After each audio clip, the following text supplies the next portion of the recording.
Malawi Today. So dzina limene Ambuye apereka la munthu amene akulamulira dziko la Malawi dzina limenelo ndi Dr. Tikulandireni kwina kulikonse kumene muli pa Malawi lero. Nthawi zambiri pakhala pakuyankhulidwa ma prophecies osiyana-siyana kuyambira m'mbuyomo. Ambiri akhala akunena kuti iyayi ife tizanena kukazakhala kuti kwasala masiku ochepa, kwasala mwezi umodzi kuti tipange zisankho ife tizakuwuzani kunena kuti amene awine zisankho za ku Malawi ndi wakuti. Koma amayi awa anabwera nthawi imeneyo kuzanena dzina la munthu amene azakhale president wa dziko la Malawi. Ndi kalekale kwambiri, padusa zaka zambiri zingapo ndithu. Ndipo mmene ankatchula dzina limeneli anthu amafunsanso kuti kodi ameneyu nde uti. Tikuonesani zimene anthu amayankhula, amayi amenewa atangonena zimenezi. Anthu amanena kuti kodi ameneyu ndi azachokera kuti ndipo ndi ndani, azangobwera ngati mbala. Nde titeni tikuoneseni ndipo mumvekayi kuti munthu amene akumutchulayo ndi ndani amene akuti alamulire dziko lino kuyambira pa 16 September chaka cha 2025. Udindo wa uchimani kumabwera ma consequences. Ambuye akuza kuti ndi chinthu munjira kuti iwe usana chinthu chicha iwe umakhala in trouble. Nde ineyo ndikhala mbali ya Mulungu ndilankha chimene Ambuye andiyankhula. Ndilina dzina limene Ambuye anena. Anani mawu akumva amva. Chimene Mulungu akulankhula in the name of Jesus Christ. So dzina limene Ambuye apereka la munthu amene akulamulira dziko la Malawi dzina limenelo ndi Dr. Daniel Duwe. Ndilankha katatu dzina limenelo kenako ndichoka pa line. Dzina limene Ambuye apereka la munthu amene Mulungu wamusankha amene atuwawina kale chisankho 2025. It's a new face, it's a new name. The man's name is Dr. Daniel Duwe. Dr. Daniel Duwe. Dr. Daniel Duwe. In the name of the Lord. In Jesus' name. Amen. Nditu mwazimvera nokha pamenepo zimene amenewa anena kutchula munthu amene azalamulire akuti mu 2025 chaka chino pa 16 September amene akutenga boma akuti ndi mkulu amene mwina ena sitikumudziwa, koma tisana kuoneseni kuti Aduwe ni nani. Tikufuna tikuoneseni zimene wena anayankhula kapena zimene adalemba after amenewa atango yankhula zimenezi. Amenewa ndi ena mwa comments amene mukuwaona pa screen yanuyo zimene anthuwa ankalemba. Ndipo zimene ankayankhula atangomva akuti uneneri umenewu. Ndi pakanthawi ndithu mutha kumaona muzithunzi ndi madeti taketo ndi pakanthawi ndithu. Koma ife monga anthu ofufuza tafuna kuti tikufukulireni zina mwa zimene anthu amakhala akukamba m'maderamu. Nde zimenezo ndi zina mwa izo. Nde apa tikuoneseni Aduwe. Koma nthawi yosintha zinthu yafika ndi Dr. Daniel Duwe. DD Osita kwafika chilungamo chafika palibe kufinika ai potatu ya Duwe. So chipani chanu mutawina upresident pa September pa nkhani ya economy muti banje munene kuti fusolano mukanafusa unena mukalo wa mboma kodi mulo mganizo da Malawi asankha umphawi umene uli panopa. Kodi Aduwe nza serious zinthu zi Malawi wanje amene anganeno dafuna kunena zikuchitika zipitirire.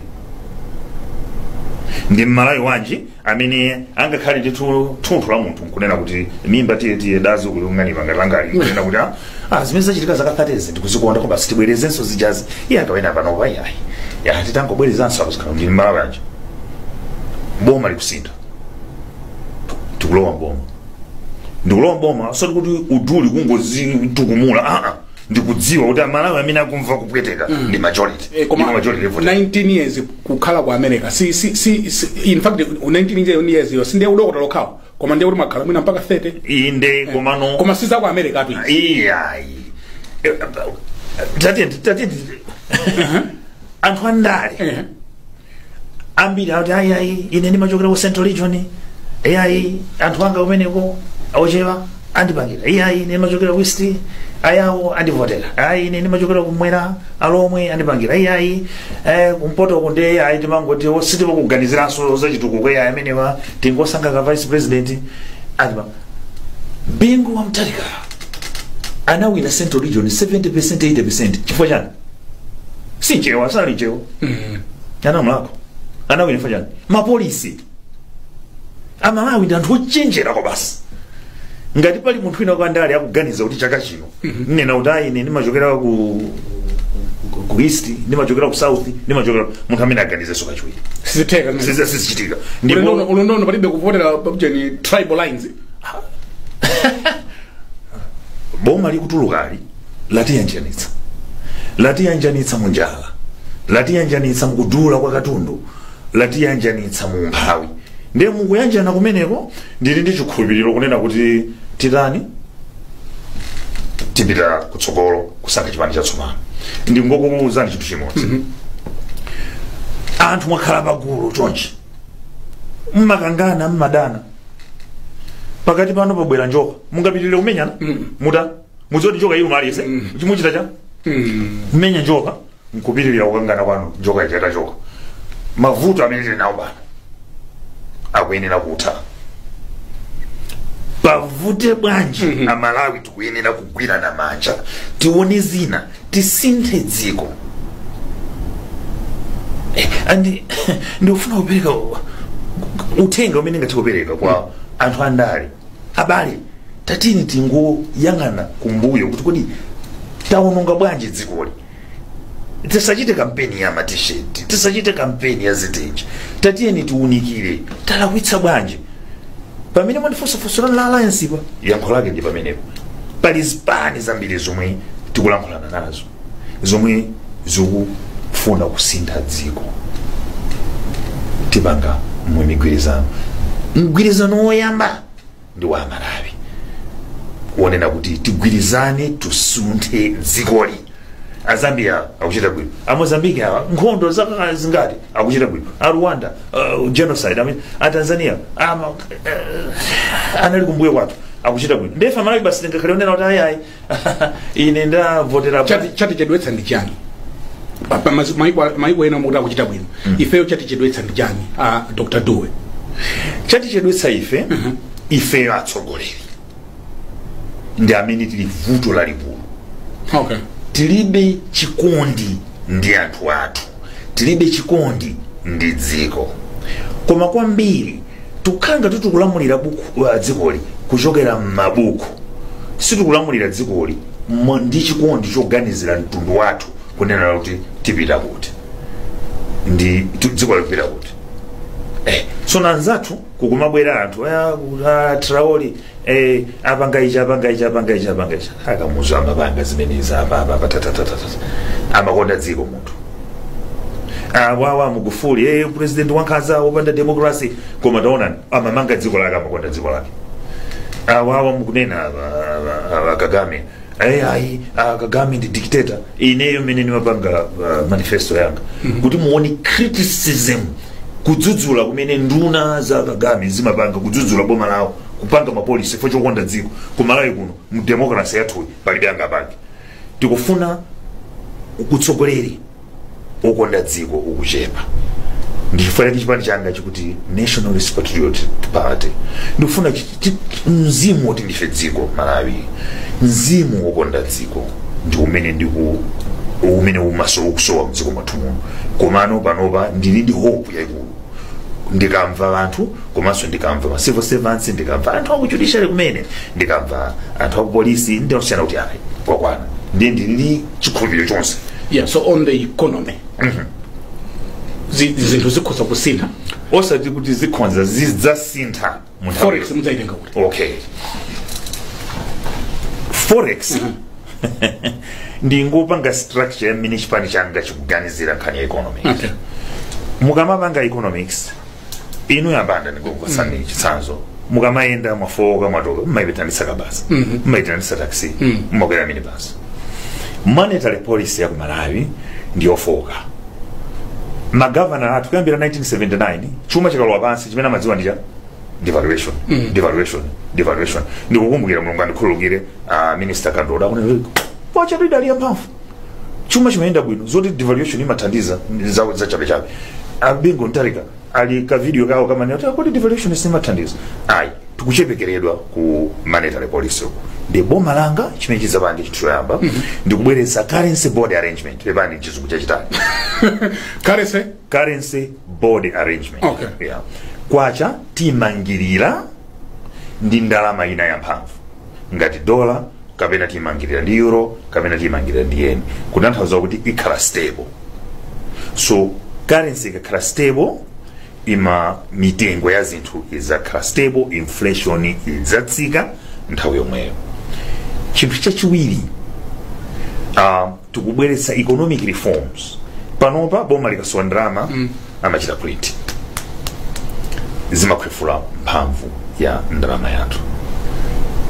Tikaona budget sitimatsalira budget boma likutulukali ndikukhulupirira kuti lakhandi 3 trillion deficit yapanga chani sitikudziwa. Tifuna strict budget balancing kuti balance budget.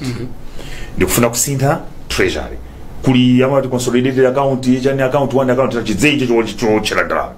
Tikufuna kunena kuti kukhale treasury bank mkati mwa reserve bank ikuonetsa bwino expanded into bureaucracy yoti tikuona kuti ndalama zikuchokera kuti zipita makamba nkhani ya forex.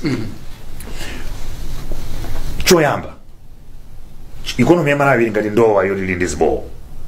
Mukhoza kumtumana mwali katenge madzi akungotani akutuluka tamanga madzi atayika ubweretsapo chilichonse kuti ngamanga economy ya Malawi forex ndiyoboka. Ndikupanga ma reforms onena kuti ma banks currency ma banks ndalama zobera ndalama zomaba ndalama kumatulutsa ndalama illegal zenera kutha. Choyamba. Chachiwiri kupanga forex tapanga agriculture tili ndi mining ndalama zimenezi zikumapita kuti corruption.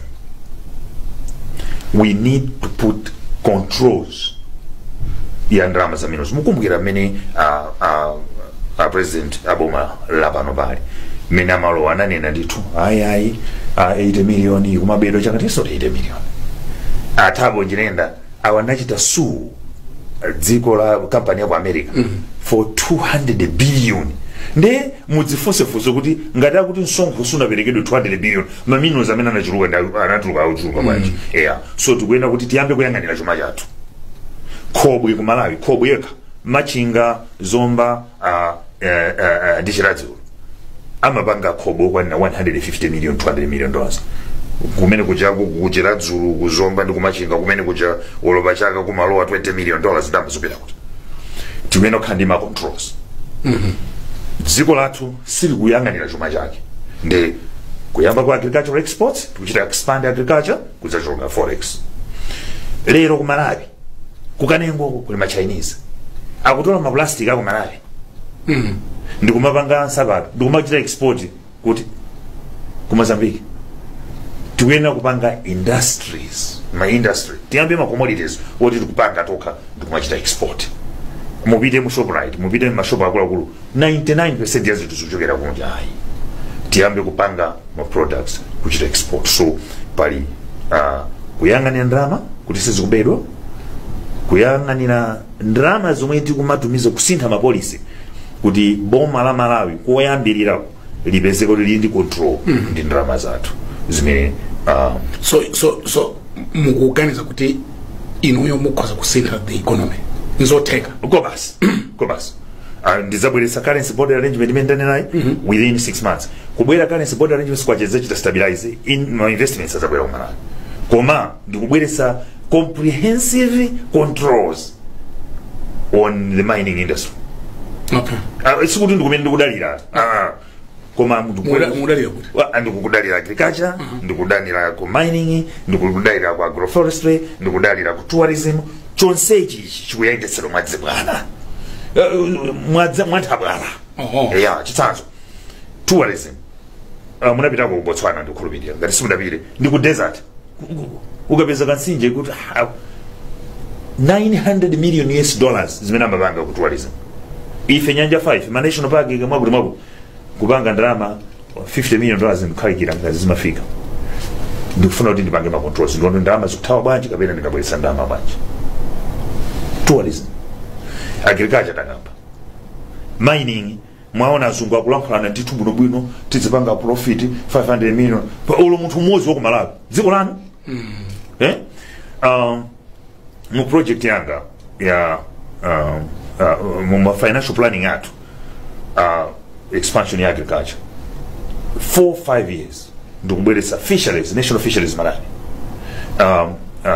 ma corporation, private sector tuenda kupanga 2 billion ukakhala tukutali umadziona zophweka ngasizimene malembera ku America iyayi ndi malemba ndikuchita consultation ya ma policy a Malawi. Document yanga imene alemba ndi zonse ndinasolo ndinachita research kunja koma ndimapeza ma policy wa ali ku Capitol Hill zonse ndikunena ababazi ku Capitol Hill chaka chapitacho sindunena za fisheries chapi chaka chathu president aboma alali pano nanena Lake Malawi can produce fish anani 100 million ndikumveresa press corporation idali ndi fisheries yakanika kuyendetsa chinyanja chonsechi pano tufuna ma investor otatithandiza fisheries 100 ponds 1000 ponds za nsomba policies zilipo Malawi 1000 ponds nsomba will bring us $200 million, $300 million. Ikuvuta ku Malawi ndi will power. Will power. Sikuti kupheka. Ntchito ili yonse palibe ntchito yopheka. Ntchito ili yonse ndiyovuta. Koma ngati dziko tidakhala kunena kuti tayikira ndithu kuchikhulupiriro kuti tufuna kupanga. I get 10,000 men. Chitsanzo chabwino maponti ndinena lopheka. Ndatchula dzina ambuye Napoleon Zombe mundikhululukire dzina samafuna ndale. Apanga nyanja okha kukumba ndine ndingakanika kupanga 1000 ponds ndina nyamata ndatsikana ambiri akusowa ntchito apa ndine ngakanika kukumba maponti. Why not? So in fisheries alone in fisheries alone a 1000 pond infrastructure brings to Malawi between 200 and 300 million US dollars every year after break-even point at 2.5 years. And the policy yaine ndikabwera choyamba ndachita identify ma zone itinkoza kuyambira za fisheries zimezi zambi zabangidwa mwamphamvu ino mwana wa zaka 35 uyu kujeni ku Burkina Faso wakusintha dziko lake 2 years ndeife nzeru zonsezi ma PhD ma masters anthu anzeru amphamvu Malawi dziko lolimbikira ndikonda tendera ngati tingakanika kukumba ma fish pond ndizipezeka kuti ndili yavi ku Morocco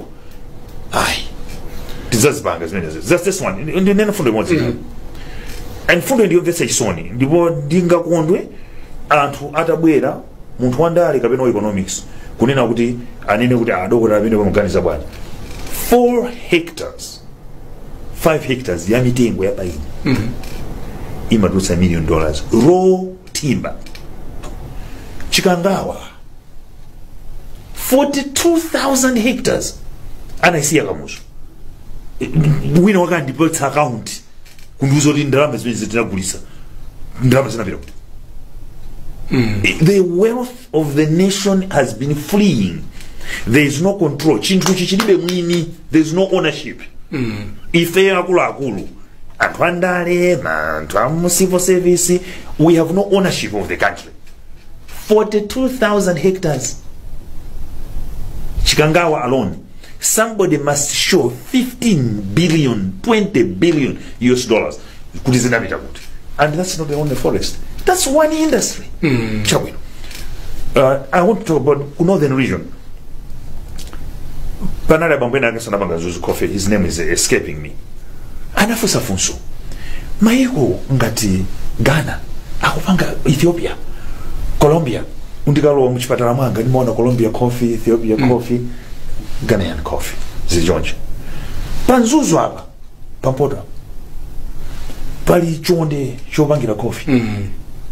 bwanji osapanga nzeru zakamuzu tikaphunzitse anthu tikachita support extension aids tikonze ma markets tikonza kutulutsa ma hundreds of millions of dollars tilibe chidwi kapena tilibe kuthekera kapena tilibe chikondi ndi dzikoli mulungu akandipatsa dziko ili lizakhala busy. I will boil this economy. I will boil this economy. I will boil this economy. Mulungu kundipatsa dziko ili I will boil this economy. Anthu adzabwera zakatenga anthu kuchokera kunja kuti eni akafitu kukanika kuchuluka kuchulukidwa zochita. We have got so much wealth in this country that it's very difficult. So what is missing is the willpower. If there is the leadership, okay, there's no willpower. Okay. Komanso if anthu kumatenga katundu kuno makasiya ku Dubai, kumakasiya ku Australia, we have no ownership. And that was ya Dubai and Australia and it is. There are offshore accounts. Okay. In this country, there are people who are dollar billionaires in Malawi, and they know, and I know who they are. When I get in government, I'll get them. I will get them. There's billionaires in dollars. There are not one, maybe 15 or 20. At least 30 Malawians have money in excess of 300, 400, 500 million dollars. No ownership. At least I'm not here to fight and I'm not here to fight private sector. Why you've got billions of dollars got in this country by whatever means. Tachita ni create ma bond. Show ownership ya dziko lanu kuti mukuli kuonda dziko. Tachita ni create ma bond. Muponye kuti anthu tithandizike dziko lithandizike. Get something. Convention yanu muchita liti? 4 weeks from now. 4 weeks from now? Yeah, tikatupanga. Yeah. Simulachedwe? Tachedwa in a sense of time, but in essence the people who hold the offices for that for the appropriate offices are already there. You must understand kuti ndale ndi technical things ndizinto zosiyana. Yeah. And when baso kwathu kuno zimakanga tizimativutira vutirako. Okay. Ine ndikupanopa ndikupanga infrastructure ya ndale to deliver me into government. For me to deliver a number of portfolios, maybe to deliver a number of parliamentarians. Yes. Nthawi yatethera chilipo china chimene munena kuti koma ndimafuna ndiyankhulechi zambiri koma ndiyankhula ndifuna kunena kuti Amalawi ndikudziwa kunena kuti taye chikhulupiriro, ndikudziwa kunena kuti palibe trust ya anthu andale. Ine si munthu andale. Ndikufuna kupemphani kuti tiyike dziko patsogolo, mukhale ndi chikhulupiriro. Pali Amalawi amagulu osiyanasiyana amene sinakambe mu programu yanuyi, achinyamata, aulumali, azimayi mudzi, komanso mmalokeshoni. Chonde musataye chikhulupiriro. Ndipatseni mpata onena kuti nditsogolere dzikoli, koma musankhe ma member of parliament, makansa, anthu onena kuti ali ndi chidwi chofuna kutukula dzikoli. Ngati Mulungu ndi dziko litandipasa mpata oyendesa dzikoli, ndidzalamulira dzikoli mwamphamvu komanso mopanda zibwana. Sindidzasekerera corruption, sindidzasekerera zinthu zachibwana. Tatopa ndi umphawi. Mudziwe chimene mukufuna, chimene mukusankha. Chonde tipatseni mpata tidzalisintha dzikoli. Abanda. Dr. Daniel Dube, quite interesting hearing you talk. Funso lomalizira kuti muli babanja, muli ndi wana, mwabwera nawo? Ndili ndi wana. Okay. Ndili ndi atsikana atatu. Okay. Ndi nyamata mmodzi. Okay. Nyamata ndi paulumali. Okay. Banja langa linasokonekera on mutual arrangement. Okay. Sit together. Okay. Koma the good connection. Okay. The family yanga. Okay. Kutakubanya si chintu chophweka. Chowawa chimodzi mwa zinthu zomwe ndinganero ndinalephera moyo mwanga. Okay. Koma I'm a good family man. Okay. And anthu anga, mwana wanga amene akubwera koma mapulani anga anasintha because of security arrangements. Ndili chikhulupiriro dakhala akubwera kuzandithandiza kuchita kampeni campaign, it sometimes gets heavy economically. Mulindi azungu amina kuthandizana. Tinindi anthu ambiri amene akuonetsa goodwill. Okay. Anthu ambiri amene akutithandiza panopa. Okay. Yeah. The up to now ngakhale kunena kuti sindiyamba kuulula manamba taononga ndalama zochuluka kwambiri kufika pamene tilipo. Okay. Yeah. Mmene zitsanzo muona tikapanga misonkhano yathu mudzi kuti anthu anachita invest. Okay. Yeah. Zamphamvu. Yeah. Koma Amalawi nsonga ndingapembe. Anzano tu amene ali ndi ma business Amalawi amene makampani amene afuna ma contract kuboma akuchita to invest kuzipani zawo. Okay. Anthu amene akufuna matenda zili kumeneko. Anthu amene afuna mining akuchita invest. So pano Amalawi ngati tikufuna kusintha tichita invest chiyani? Tichita invest ndikapepa akaja kovotera kaja. Okay. That's the investment. Ngati tikufuna kusintha dzikoli chonde tisavotere munthu shodani magalimoto ambiri, tisavotere munthu ulali nchuma chambiri, tivotere kuchokera pansi pa mtima tikufuna kusintha. Ine ndili ndi chikhulupiriro kunena kuti Mulungu atipatsa dzikoli. Ndikunena kuti atipatsa dzikoli chifukwa September ndifuna idzawine Malawi. Okay. Malawi idzasankhe munthu wa reform. Okay. Tikangotaya mwaiko dziko lathu liyoyoka kupitirira pamene lilipo. Msundukaikenda kulikoteka kuti ngapitire pamene tilipo. Koma ndi chikhulupiriro kuti Amalawi achita invest.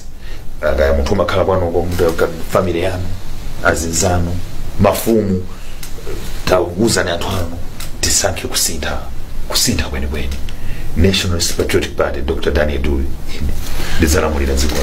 Ndikuyamikeni kwambiri chifukwa chobwera komanso kuti for considering Times Television to be your first media house to give an interview. Mwatelemekeza kwambiri. Yeah, inenso sindichiona kuti ndi chinthu chophweka. Amalawi ambiri mwatipatsa mwayi kuti tilankhule ndi dziko komanso mwatenga munthu woti mwina anthu samamudziwa. Choncho ndi chikhulupiriro kunena kuti Times ipitirira kukhala fair ndi kutipatsa mpata kuti tichite showcase zinthu zimene tikupanga. Tikufuneni zabwino zonse once again.